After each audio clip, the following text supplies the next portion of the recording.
eni Gavana kawadhi nyime nyako Ramogi eni Gavana Garissa Nathif Jama dwaro ni Migago mar thieth mondo chungne gige thieth mane piny owacho mamalo ochwalo e ute mag ute thieth mantie counties. Jama wacho ni ute thieth mag counties onge jolony moromo manyalo tiyo kod masinde manie ute thieth go e kor gwenge ma pacho ka. Moko kuom masinde go bende ne ochwal e counties e bwo rak makoro serumo. Gavana Jama dwaro ni piny owacho mamalo nyiew masinde madwarore pimo kod thiedho tuoche kendo ndik jolony manyalo konyo oganda kokalo kuom masinde go. We have spoken and we keep saying our national government, let them up their game regarding the mesh equipment. It should not be messy.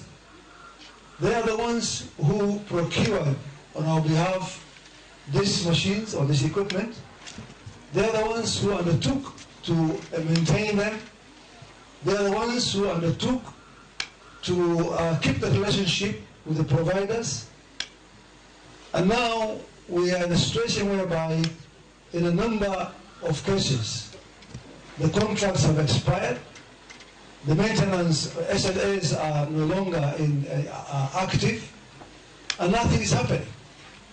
We have a situation whereby actually a number of machines have not been maintained for quite some time and therefore are not in use. We are saying the national government, if you have taken upon yourself that responsibility, Minister of Health, tafadhali mafanya kazi yenu.